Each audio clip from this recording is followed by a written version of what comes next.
I absolutely love traveling and visiting other countries, but it can be really annoying to not be connected to data, which makes it harder to find your way around, to look up things, and to have as seamless as a trip as possible, especially when you don't speak the language in that country. Hi everyone, I'm Jenna, and welcome back to RoundUpSave, where our goal is to demystify money so that you can save, earn, invest to reach your financial goals. Today we're going to be talking about eSIMs, something that I recently learned about before my recent trip to South Korea and Japan. If you're traveling, a data eSIM will keep your phone connected to data and the internet without those annoying hefty roaming charges. So what exactly is a data eSIM? A data eSIM is a virtual SIM card. You remember those tiny little chips that your carrier will give you to insert inside your phone? An eSIM basically does the same thing as that physical SIM card. It lets your device connect to a network, like a network in another country, but without the hassle of having to take it out and store your old physical SIM card somewhere else without losing it, and also without being charged for data roaming.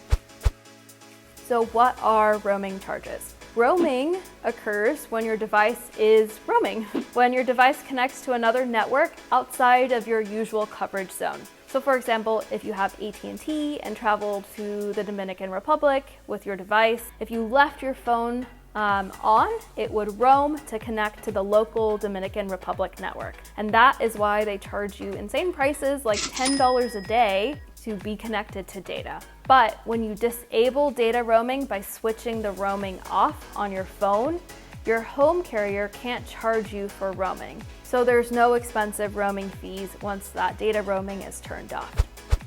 So how do I stay connected to data? Well, here's where the really cool part comes in. You can turn off data roaming for your primary phone plan and use a really inexpensive data eSIM to keep that data connection.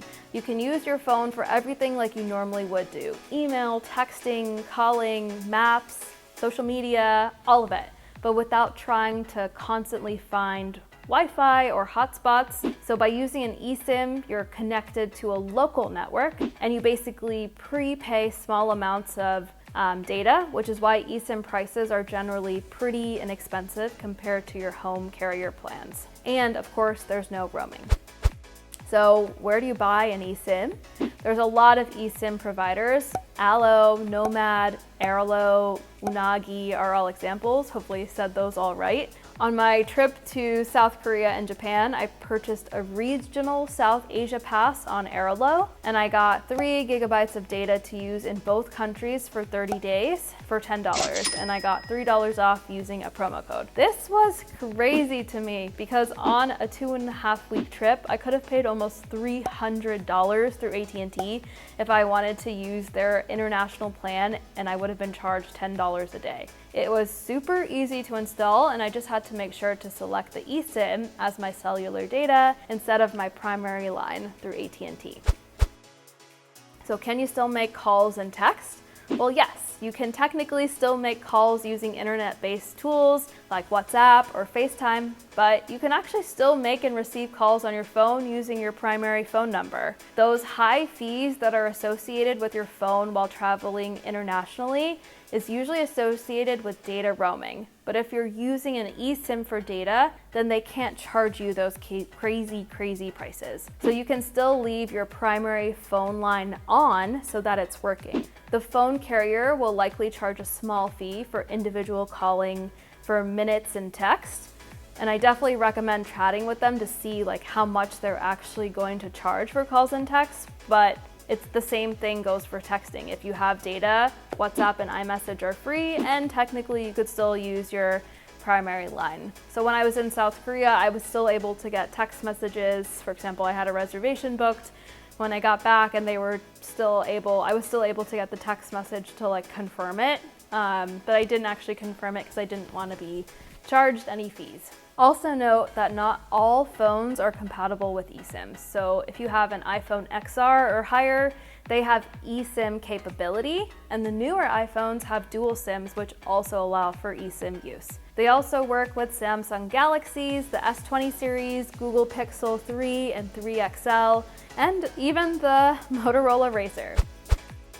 So how do you install and activate an eSIM? So I used Airalo for my trip to South Korea and Japan, and in the description of the eSIM on their app, they tell you exactly how to install it, and they have videos to show you exactly what to click on. Basically, you can install the eSIM prior to your trip, but it won't actually be activated or able to connect to that local network until you're in that area. So in my case, I got that regional pass, which included 13 Southeast Asian countries. And since I was landing in South Korea first, my eSIM wouldn't be activated until I actually touched down and switched my phone off of airplane mode in South Korea and connected to that cellular network. But I was able to install the eSIM before my trip so that when I actually got there, I was ready to go when I landed. So let's wrap up.